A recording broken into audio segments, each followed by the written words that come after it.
I can recall the precise moment the photo went live, 10:43 a.m. Eastern Time, because I was still in the hall when my phone buzzed once, and then went silent.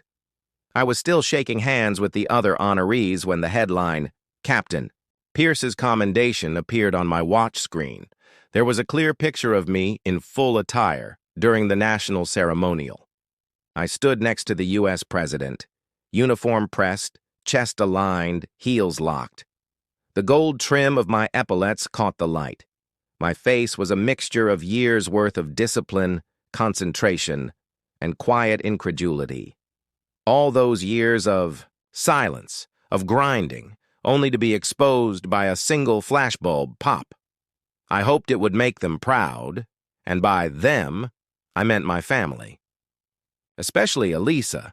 She used to joke across the dinner table, smiling, saying CNN would cover my service one day, like it was a pastime.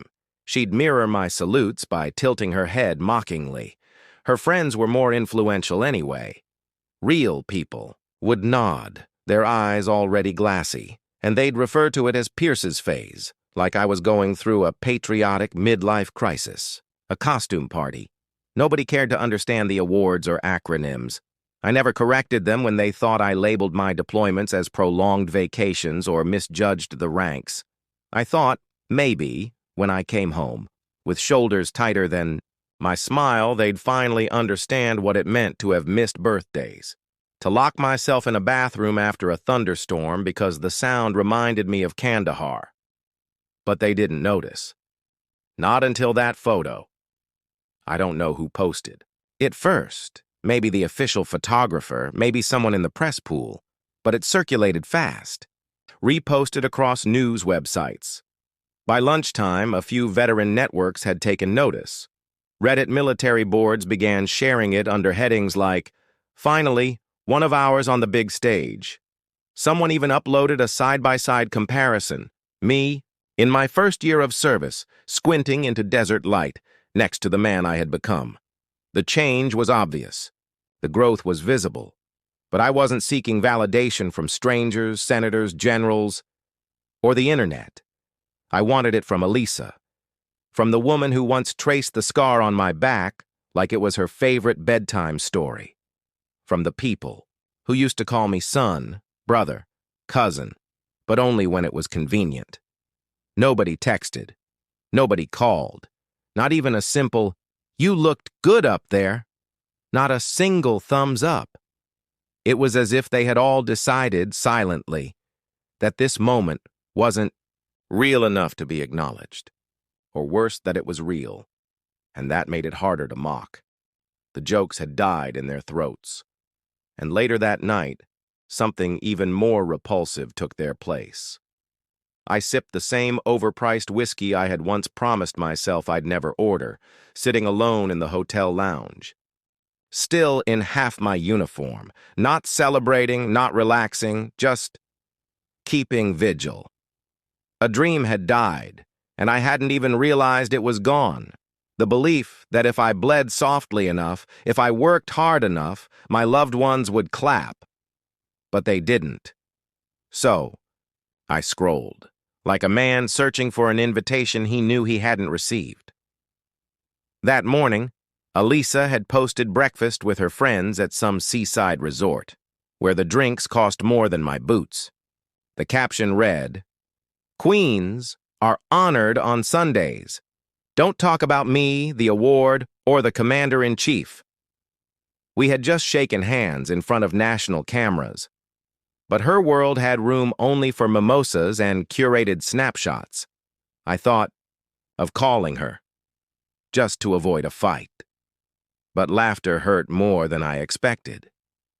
My thumb hovered over her name, hesitating, listening to her words in my head, just to be sure I hadn't dreamed our past together. Did she notice? Of course she did. Her response, unchanged for years, was silence. They weren't there to see the dust storms and the cobblestones. The expression on a teammate's face after we got the call, midway through the long ride back to base, that our training partner had died. They didn't want to understand. Empathy takes effort. My sacrifice disturbed their comfort. So when the friendly bartender topped off my glass and simply said, "Congratulations, Captain," without questions, without small talk, it meant more than everything my family didn't say. In that moment, I realized this story I was living wasn't about revenge. It wasn't about proving them wrong or making them feel guilty for not showing up. It was simpler than that. It was about being seen as myself, as a soldier, not as the punchline of every family get-together, a leader, a man who came back, standing. After giving almost half his life to something greater than himself, I accomplished something real, something that didn't ask for permission to matter, something that stood proud, strong, unrepentant. And for the first time in years, so did I. Before the headlines, before the photo went viral on every military publication and social platform, I never asked to be featured. And I was excited to fly to D.C. the following week. I stared at the photo in the family group chat during the DoD national ceremony, then hit send. I reread it, wondering how it might be misunderstood or ignored. The Pierce family thread wasn't really family. It was a battleground masked as Christmas planning. Elisa's mother ran the chain. Her cousin Taryn posted wine memes on Mondays. I sent the message on someone's birthday. It stayed quiet for 39 minutes. Then Milo, Elisa's brother, broke the silence. No punctuation, no emoji, just 7 words. What? They run out of actual soldiers? My breath caught, not because it hurt, but because something inside me had scarred over, and I knew that was only the beginning. Elisa gave me that lazy look she always used for mockery. Her silence was better than digital dismissal. Then came Tehran, with a clown gif. That was the encore. Before I shut the app, a parade looped twice. It's strange how mockery cuts deeper when it's constant. Not one insult, not one moment, but a rhythm that chips away at your spine until even standing up straight feels like theater. I did it for years. Through every deployment, their specialty was silence. But this thread screamed louder than anything they ever wrote. When I got home, I'd find missed calls, muted conversations that ended the moment I entered the room. I'd return for anniversaries and birthdays, and they'd act like they didn't exist. Their excuse was always the same.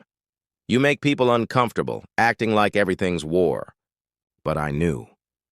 It was war, respect, discipline, brotherhood, boundaries. To them, my life was a costume, my uniform, a prop. So I hesitated to read that chat, because it exposed every scar I thought I'd healed.